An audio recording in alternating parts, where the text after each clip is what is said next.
This is Pet Life Radio. Let's talk pets. It's Oh Behave with Arden Moore, the show that teaches you how to have harmony in the household with your pets. Join Arden as she travels coast to coast to help millions better understand why cats and dogs do what they do. Get the latest scoop on famous faces, their perfectly pampered pets, and who's walking who in Rin Tin Tinseltown. From famous pet experts and best-selling authors to television and movie stars, you'll get the latest buzz from wagging tongues and tails. Garner great pet tips and have a doggone fur-flying fun time. So get ready for the pause and applause as we unleash your Oh Behave host, America's pet edutainer, Arden Moore. Welcome to the Oh Behave show on Pet Life Radio. I'm your host, Arden Moore. Our special guest today is going to boost your intelligence when it comes to all things feline. Now, she's a gifted writer, a dedicated cat advocate, and a talented teacher. And she's here to school us on all things cats. Her latest book is aptly called Cats for the Genius. Please join me in giving a marvelous, let's make that a meovelous welcome to Ramona Marek. Hey, welcome to the show, Ramona. Hi, Arden. Thank you so much. I'm delighted to be here with you and your audience today, and let's talk cat. All right, and I do love the title of your book, and I just feel like the neurons in my brain right now are doing push-ups, I'm like, yeah, I can do it. And I have to confess, I thought I knew cats, but after pawing through the pages of your book, Ramona, I love the title, Cats for the Genius. I realized there's just so much untapped that we don't know about our feline friends, and you, my dear, are the perfect guide. Are you ready for all these silly puns? Because it's going to be a show full. I think they're creative. Okay, all right. Well, listeners, get ready to learn about CATSs. I'm talking about in a new way, in a more fun, in-depth way, right after we take this commercial break. So all you cat lovers, sit, purr, give soft wink hellos to your kitty. We'll be right back. Time for a pause. 4 furry ones, actually. Sit and stay. Oh Behave will be right back. Molly, here's your dinner. Zeus, that's not your food. Don't let that happen to your precious cat. Elevate your cat's eating experience with the Cat Tree Tray. The Cat Tree Tray keeps your cat's food off the floor and conveniently located on the cat tree. It's the perfect way to eat.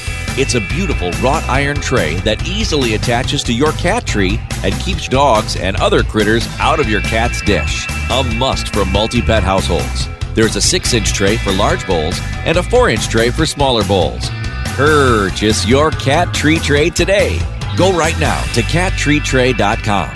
That's cattreetray.com. CATTREETRAY.com.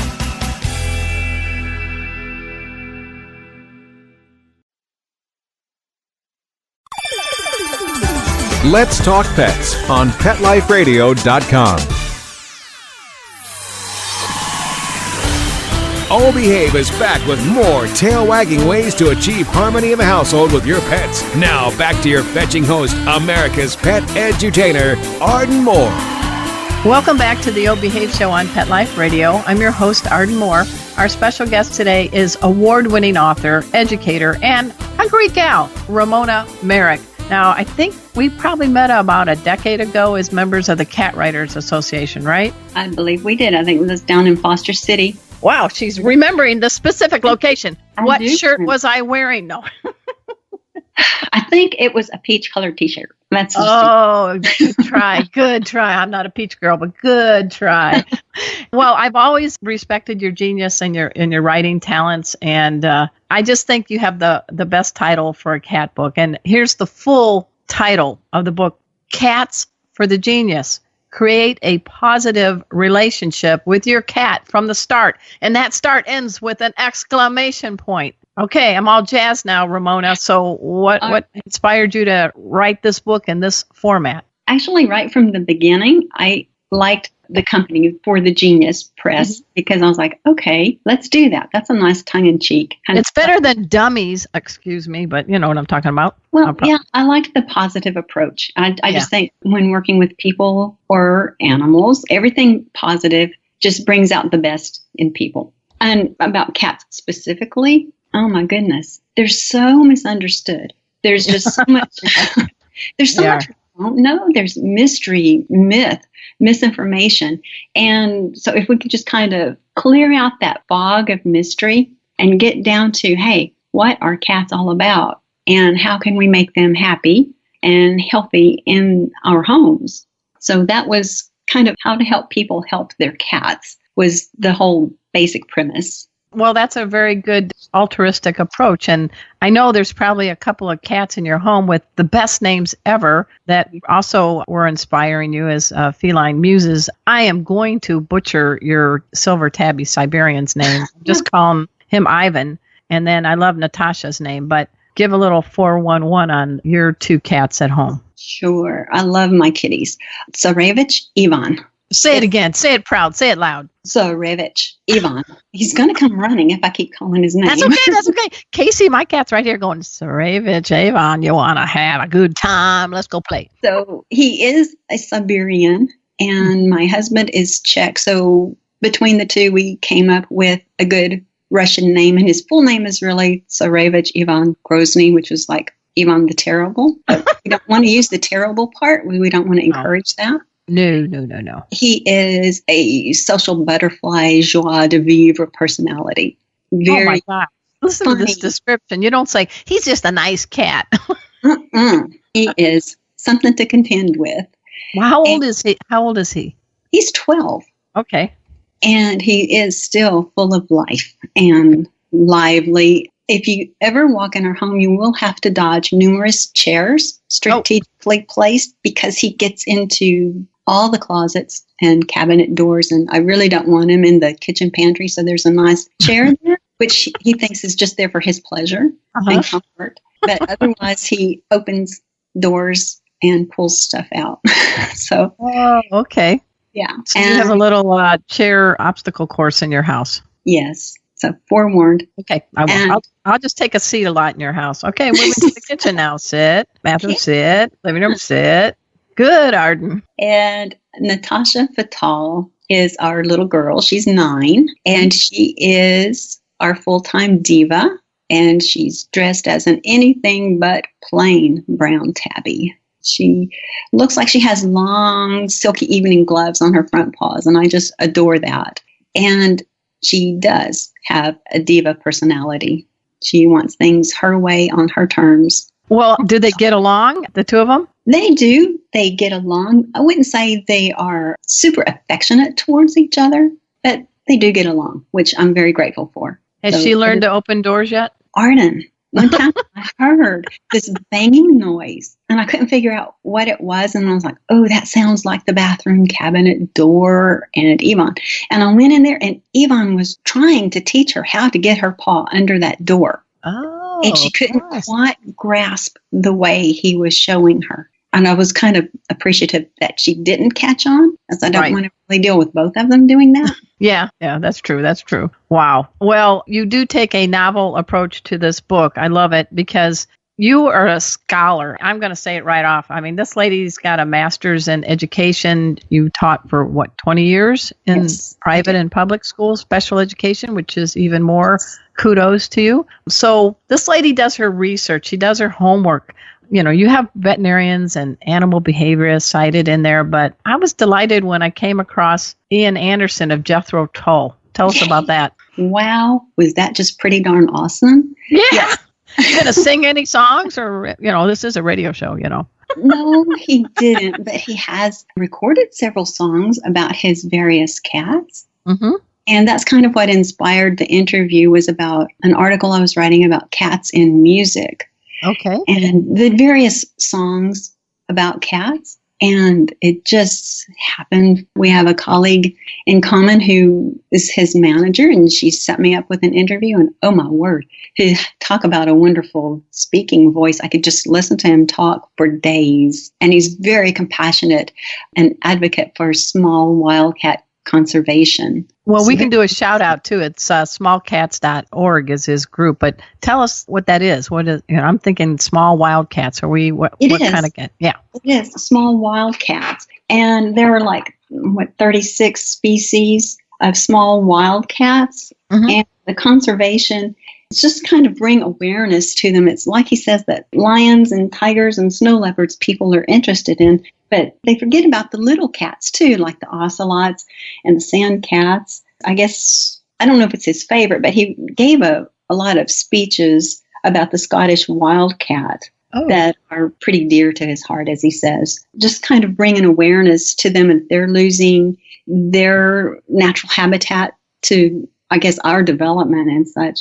But, he says sometimes people get bored hearing about the little cats. They get more gung-ho about save the snow leopards, but there are the little ones that need as much protection. Well, I agree with you, and I thought that was great. Now, you've got the book divided into, I guess, like 4 sections: selecting a cat, living like with your cat, and getting your cat healthy, and, this one's crying, makes me say when it's time to say goodbye, and some of those fun things. Don't worry, we're not going to do a downer. This is not a downer episode, because I think every day we have with our cat or dog or other wonderful companion animal makes us more human, and I'm grateful for everything I learn from my, now, were you ready for it? I have a furry fab 5. I have 3 dogs and 2 cats now that I'm married. So right now in this office, I am recording from Ard's den. We have like a tiny house in the back of our house that we converted a shed into this amazing room for me to write. Don't be jealous, Ramona. But right now I have a 65-pound dog, Bujo, little 12-pound Cleo, my retired surf dog, 25-pound Kona, as an ice cream Kona, and, of course, pet safety cat Casey, the orange tabby. The only one that hasn't made it into this room today is Mikey, the beautiful black cat, who's like, I would like to stay in the house today, please. So, Casey just walks into the carrier. Mikey's like, is this a vet trip? So I decided right now you have 4 pets listening to your words of wisdom, Ramona. No pressure. No, I do think they are probably our greatest teachers, and we can all learn so much by watching, listening, observing. Just there's a lot we can learn. I think some of my favorite lessons from our pets is just take time and learn to be still and appreciate the stillness. Well, please don't be still on the show, because otherwise we just have a bunch of dead air time. That probably wouldn't work. No. You can be still later after the show. How's that? We need to just carve out still time for ourselves, and that's a good lesson. I think that's really good, too. And live in the moment. I mean, really, and don't make apologies. I have yet to see a cat say, oh, I'm bad. They ask in their ways. You discuss a lot in Chapter 7, The Art of Communication, but cats are not shy about asking what they want, and maybe that's not such a bad thing. What's the worst? You could just say no. Well, that's kind of probably the worst, isn't it, for a cat? Yeah. But they at least ask. They don't, Absolutely. Here, you're going to get it. They don't pussyfoot around. They just say, hey, look, this is kind of what I want. They're straightforward. They'll ask for something they need or want, or they tell us. If we're really not listening, then they'll even further tell us more. Mm-hmm. And I think that's where probably the failure to understand comes in, is they do talk to us in felinese, and we need to be better versed to understand, because they do communicate, and we're getting all these messages, and we're just not quite comprehending. Can you share a couple of miscommunications maybe that we do, that we think cats are saying this, but really they're like, no, we need a mediator. We're not doing that. So I don't know if I don't want to put you on the spot, but maybe, I did want to put your fancy title, because you are a member of the American Association of Feline Practitioners. This is a mouthful, folks. Cat Friendly Practice Advisory Board Council. I mean, I'm not going to say that 10 times fast. Yeah, and you also have won a major award, the Human Animal Bond Award, that was presented by goodnewsforpets.com. So this lady does her research, folks, and she knows cats. So can you give us a couple of communication tips that we can take home and then have everybody buy Cats for the Genius book? I think a real kind of straightforward one is people misunderstand cats and think they're like dogs, and they're not. And they don't communicate like dogs. And sometimes an example would be tail wagging, swishy doggy tail wagging. We just get so enthralled. We want to go, oh, dog! And just go pet this dog. And with cats, it's really quite the opposite. If you see a fastly slapping swishy tail, it's not an invitation. It's a warning to kind of back off. That's a very good tip. people don't want to get bitten or scratched, and they'll say, "Oh, my cat bites me or scratches me when I hold her." Well, put her down. Yeah. Put her down. That's a genius tip. I like it. One time, Natasha was, probably more than one time, but Natasha was sitting in my lap and I was working. So I was just kind of stroking the top of her head and down her body, but not really, as you said, living in the moment of giving her attention because I was concentrating on something else. So kind of giving her attention was more or less an afterthought. And I noticed that she kept getting squirmy. Okay. She looked back at me. Uh-oh. She flicked her ears a couple of times, and her tail kept swatting my leg. And I just kept petting and petting. Well, she bit my wrist. Yep. And kind of went, "Row." And I was like, "Oh, wow." Is that translation for, "Hey, non-genius, I gave you all the clues"? Exactly right. She did give me clues. She looked at me. She flicked her ears. She swatted me with her tail with increasing fervor. And I didn't get all that she was telling me. "Stop that. I want down now." And so the last resort of communication was she nipped me. Well, I got it. And it's not something that you can get really upset about. But I think that's important for adults to understand, but it's important for them to teach their children these things, because if a child gets bitten or scratched, the cat's going to be blamed and get the punishment. And that's just... Yeah, really. Cats don't wake up in the morning and go, how many people can I swat today? I'm going to be on the SWAT team. They're not doing that. I agree with you. And I teach a lot in classes to kids that are ages like 8 to 12. And we bring in Casey the cat and we talk about the tail and we watch Casey's tail. And I tell people, here's a greeting. You can help me out, Ramona. But I call him, and when he comes my way, all of a sudden the tail goes up in the air like a little lazy mast on a ship. And then the little top goes twitch, twitch, twitch. And tell us what that means, because he has got that down pat. And the kids love it when he does that to them.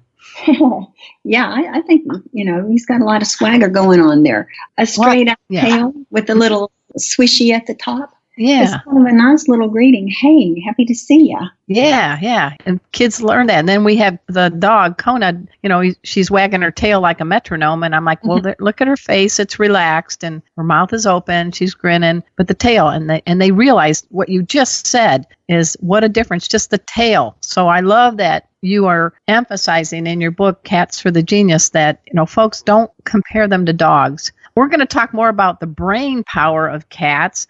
And in her book, Ramona Marek has some really good tips on some dangerous people foods and some cleaning products. There's a clue, SOL, that she's going to hopefully give us a little tips on.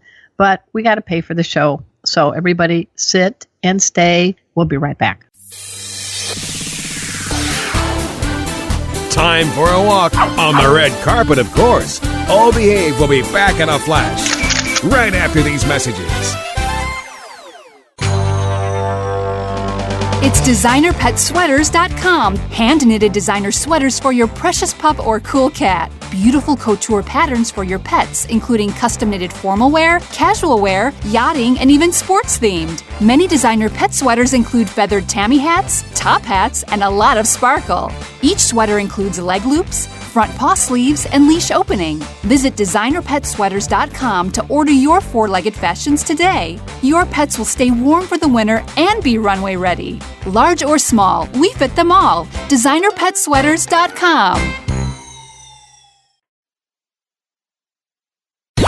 Let's talk pets. Let's talk pets On Pet Life Radio. Pet Life Radio. PetLifeRadio.com. Hi, this is Jen Davis, the creator of Garfield, urging you to listen to the Oh Behave Show with Arden Moore on Pet Life Radio. Oh, yeah?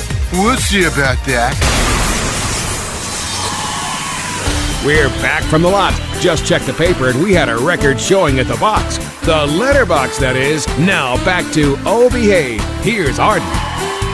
Welcome back to the O Behave Show on Pet Life Radio. I'm your host, Arden Moore, and we are fortunate to have Ramona Marek in the house. Well, she's somewhere in Vancouver right now, and I'm in Dallas, and my producer's in Florida, but the miracles of Skype make this all happen. She is the author of Cats for the Genius, Create a Positive Relationship with Your Cat from the Start. And it's all part of that Genius line of books. And this lady is a brainiac, but she's a sweet brainiac. Is that okay? That's a compliment, right? Absolutely. People are always saying, oh, dogs are smarter than cats. But you did a whole chapter on chapter 15 called Feline Brain and Intelligence. And I'm very interested to learn what are some things you found out, discovered about the feline brain as far as its size and how they use it. Sure. Yeah. It comes down to people do like to compare cats and dogs and who's smarter and who's best at this. And it's not really a who's better and who's smarter. Again, like the tail wagging thing we talked about. Right. Different meanings. Right. Cats are super intelligent. They just present it in different ways. They have a brain capacity that, well, let me just say that their structure and brain capacity and their intelligence is like, it's 90% similar to ours as human beings. Wow. And they had like 19 billion neurons. Did you count them all? No. Okay, that's all right. Somewhere in pathology, this is kind of known. But there's an area of the brain called Area 17, and it's fascinating. It's kind of like Area 51 out by Las Vegas, this what's going on out there. Yes. But in Area 17, cats have more nerve cells than humans and most mammals in that same region of the brain. What is that region of the brain in charge of? It's the visual area of the brain. Okay. Huh. So, that's cool. Well, they do see in dim light and they can really catch movements. I mean, I know but if a mouse is hiding, they should hide under the cat's chin, I heard, because the cat can't see it. Cats can't see up close, but they have other tools in their arsenal, like their whiskers, that help them locate things. So yeah, they're like Spider-Man, aren't they? Yeah. It's like a little sonar, whisker sonar, huh? Mm-hmm. Well, that's kind of cool. So when you're talking about intelligence, is there a way to, teach an old cat new tricks or? Oh, I think there is. I'll say I told you Ivan is 12. We're working on a new trick right now. Oh, nice. He knows the basics. He knows to come when he's called. He sits. He'll do a high five. He'll sit up. The trick we're working on right now is to jump through my arms like a hoop. Really? How's it going? It's going pretty well. As long as I keep it in small pieces, and he's very food motivated. Okay, so good. Treats work fantastic with Ivan. Okay. What about Natasha? Her motivator is attention. Okay. She is an attention-seeking missile, and constantly. But yeah, just for cats to learn something, their motivation is what's in it for me. Yep. There has to be something good at the end of the road. Otherwise, it's like, why bother? Well, they also learn, don't they learn from past? And you did mention it in your book, Cats for the Genius. There was a sliding glass door incident involving Natasha several years ago, but she still remembers. They do. They have a very long memory. And I would think most owners, if you stop and think about it for a minute, from taking your cat to the vet from the first time, if they had a traumatic event happen, they're going to remember it even 10 years later. And that's what happened with Natasha. We had just gotten her and she was so tiny. And we go out on the balcony every morning for breakfast. So we were coming in and I was pulling this heavy sliding door too, and I didn't see her. Uh-oh. And I slammed it on her head really hard. Oh my gosh. It just terrified me because I didn't know how she was shaking and shivering, and it traumatized her so much that she wouldn't even come hardly in the dining area towards the door at all.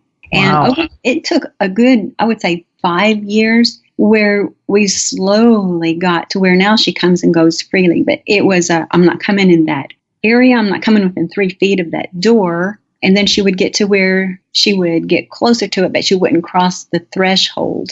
Right. And then she got to where, oh, wait, this isn't so bad. And I always encouraged her, come on out, let's go outside. But I never forced her. That's a good tip, too. We can't force cats. We negotiate with cats, right? We negotiate. And if they don't want to do something like come out and greet your company and your guests, that's really okay. Let them stay put under the blanket. Let them come out on their terms. You don't really force them into something that they're uncomfortable with. give them a positive reinforcement and a darn good reason to come out and do so, and they will. Yeah, that's right. A couple of other tips from your book, because I want people to buy the book. It's just full of great information. You talk about a little bit about some hidden toxicities in our home with household cleaning products, and you give a clue to our readers and also maybe a homemade, safer option. I think it was on page 65. Not that I remember that, but I'm a genius for remembering numbers. Hey, some of us are and some of us aren't about numbers, I tell you. Yeah, this was something that I just hated to learn this about. We know some things are toxic, corrosive products and such. Like off the top of my head, the first thing I can think of is drain cleaner. Nobody wants to be around that. No. But there are things that we use commonly in our household. Can you say product names? Sure. So we don't have any household cleaners sponsoring our show. And you know what? You're here to help us keep our pets safe. So I'm going with that emphasis. You did kind of hint about it, about products that contain phenol, that's PHENOL, that they just look for your cleaning products that end with the word SOL, like Pine Sol and Lysol. And unfortunately, I gave up my favorite cleaner because it ends with an SOL. Well, okay. That's all right, though. I mean, you're trying to help us keep our pets around for a good, healthy, long time. Yes, I think if we learn to read labels, which is so important in our entire life about everything, whether we consume it in our bodies or in our homes, is to read labels. And so for cats, phenol is toxic, but there are other choices. And that's to look for the safer products. And you can even make your own. And this is something I learned years ago when we first moved into a house and they were putting in granite, which I'd never had before. And I asked the contractor, well, how do I clean this? Turns out just plain white vinegar. Yeah, here you go. And that's like pennies on the dollar, Like, really? So, yeah, just plain white vinegar will just do a real super cleaning number on just about every surface in your home. And if you don't like the smell of vinegar, you can use, now this is where it gets a little tricky, because you can use citrus products like orange or grapefruit, lemon, lime to kind of cut that vinegar smell. But you also have to be aware that citrus is kind of a natural deterrent to cats. Right. You wouldn't want to use that product to clean the litter box, for example. Good point. Yes.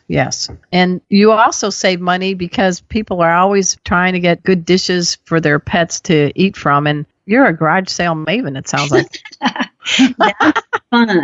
That's fun to go out and make these super finds, and you come home and it's like, yay, look what I just did for a quarter. Yeah. So what are the quarter finds that you get that could benefit our cats? Cats like shallow dishes, right? Or big round bowls. Something like saucers are really good dishes for a cat. So you can go to a garage sale and you can find some really cool saucers like fine china, or I don't know, maybe even some like glass or something. But yeah, I find things all the time like that, and like find some like Wedgwood china. Classy kitty. And as less, like I say, if you break one, okay, you didn't break the bank. Yeah. So it was a quarter, and your cat's got fine dining. Yeah, I think you hit it on the head. I mean, folks, Ramona Marek's book, Cats for the Genius, is full of great gems like this. And there's some things that are going to make your brain hurt because she really does her homework and she goes to the best experts to find that. I do give you pause up for what you're doing with this book. You have to be pretty happy with how it's going, and you're helping us learn, there's more cats and dogs in households. So I think the millennials are also going gaga over cats. So I think your timing for this book is perfect. Oh, thank you. I hope it helps. That's the whole purpose, is to help people better understand. And, if love and compassion were all that it took to keep not just cats, but our pets in our homes, then our homes and hearts would be full and shelters would be empty. But that's not. That's right. Love and compassion are just the starting point. It takes a lifetime commitment. It takes time. It takes money. And if you can know where to best put that money, like pay a quarter saucer instead of, I don't know, again, you don't have to break the bank, but you do have to have some basic knowledge about the species, and then you'll all be happier in your homes. Yes, it's a win-win for the 2, 3, and 4-leggers, right? Absolutely. Hey, folks, we've been speaking with Ramona Marek. She's an accomplished author. She's also, this is where I'm going to do this again, and it's a long term, but I think it's really important. You got invited to be a non-veterinarian member of the American Association of Feline Practitioners Cat-Friendly Practice Advisory Council. They don't make these invitations out willy-nilly. So you've got the experts realizing that you are the conduit of their knowledge to folks that have cats. So that's quite a great honor to be on that board. That was a complete honor. It's not something that you could apply for, or, and to receive the invitation. I was quite honored to be able to be a part of this fantastic group that help educate people about cats and do the best we can and elevate the status of getting cats to the vet for health care, how to enrich the environment in our homes so they can be happier, and just all around cats, healthy, happy, longer lives. I think that's perfect. And Ivan and Natasha, Casey said that there's some really good treats hidden behind one of those cabinet doors that have a chair in front of it at your mama's house. So he said to sniff it out, because after the show, you need to celebrate with Ramona by getting a good, healthy cat treat. I don't know. I just had cat telepathic message from Casey. I don't know how to explain it. It just popped in my head because you're a genius, Ramona. And I just learned, because Cats for the Genius is a book everybody who loves cats should have. So are you going to give them treats? They need to have the treats. They've actually been sitting here kind of waiting for their breakfast. It's breakfast time here. So yeah, they're going to get something good to eat. All right. Well, they just communicated telepathically, just from Dallas to Vancouver, Washington. Done, right? There's a straight line, open line there. You are great, and you're a good friend, and you're really helping everybody with pets. And I really liked having you on the show, and you can lie now and say you had a good time too. Oh, no, it's been a blast, Art, and I appreciate you. It's no secret. I just adore you and happy to be here. All right, folks, to learn more, please go to her website. It's ramonamarek.com, and the book is called Cats for the Genius. Create a positive relationship with your cat from the start. At this time, I also want to let you guys know I have a new website. I'm following the footsteps of Ramona Marek. It's simply artandmore.com. I finally became a genius and went with that URL instead of some other ones. So please dash over there because you can see what we're doing. Please go to petliferadio.com. We have a whole slew of great hosts covering everything from cats and dogs and in between. And Mark Winter is our executive producer. He is the Wizard of Paws. He makes all these shows just sound great, so we give a big paws up to him. And until next time, this is your flea-free host, Arden Moore, delivering just 2 words to all you 2, 3, and 4-leggers out there. Oh, behave.